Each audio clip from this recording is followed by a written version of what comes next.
Disturbances రాకుండా చేస్తున్నామని మీరు ఒక ప్రెస్ నోట్ ఇచ్చేస్తే ఈ డిస్టర్బెన్స్ రాదు పబ్లిక్ లో అంటున్నా నేను. ఎక్కడ ఇస్తున్నారు?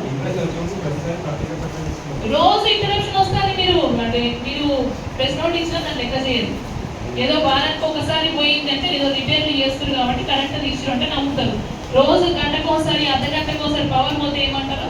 ప్రభుత్వం మారింది, కరెంట్ తీస్తున్నారు అంటారు. మీ లైన్ మీద దానికి సపోర్ట్, మళ్ళీ మీ లైన్ మీద సపోర్ట్ 100% సపోర్ట్ చేస్తుంది. ఇది యాక్సెప్ట్ చేయం. ఇది సీరియస్లీ సీఎంపీ గారి దగ్గర మేము కంప్లైంట్ చేసినాం. మరి మీరు ఎట్లా చర్య తీసుకుంటారో మీరు ఏగా మీ రెస్పాన్సిబిలిటీ ఉంటుంది మీ మండల గారికి. మరి మీరు వాళ్ళు పిలుచుకొని వాన్ చేస్తారా, రిక్వెస్ట్ చేస్తారా, ఏం చేస్తారో వాళ్ళకి తెలియదు. కానీ మా పబ్లిక్కి ఇంటరప్షన్ లేకుండా గత ప్రభుత్వం కన్నా ఇప్పుడు పవర్ సప్లై 10% ఎక్కిస్తున్నాం అనే విషయం కూడా మీకు చెప్పాలి. వాళ్ళకి ఎక్కడ ఇబ్బంది కాకుండా పవర్ ఇవ్వాల్సిన బాధ్యత కూడా మీదే. అండ్ పొలాలలో కొన్ని తీగలు పడ్డాయి, కరెంట్ షాప్ వల్ల కొంత ఇంటి మీద లైన్స్ ఉన్నాయి.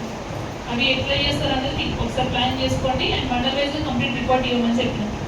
కంప్లీట్ ఎక్కడెక్కడ ఇళ్ళ మీద తీగలు పోయి అని మీరు చేయలేమంటారు, ఫండ్ మీ దగ్గర లేదు కాబట్టి అట్లీస్ట్ మాకు రిపోర్ట్ ఇవ్వండి విత్ ఇన్ 2 days.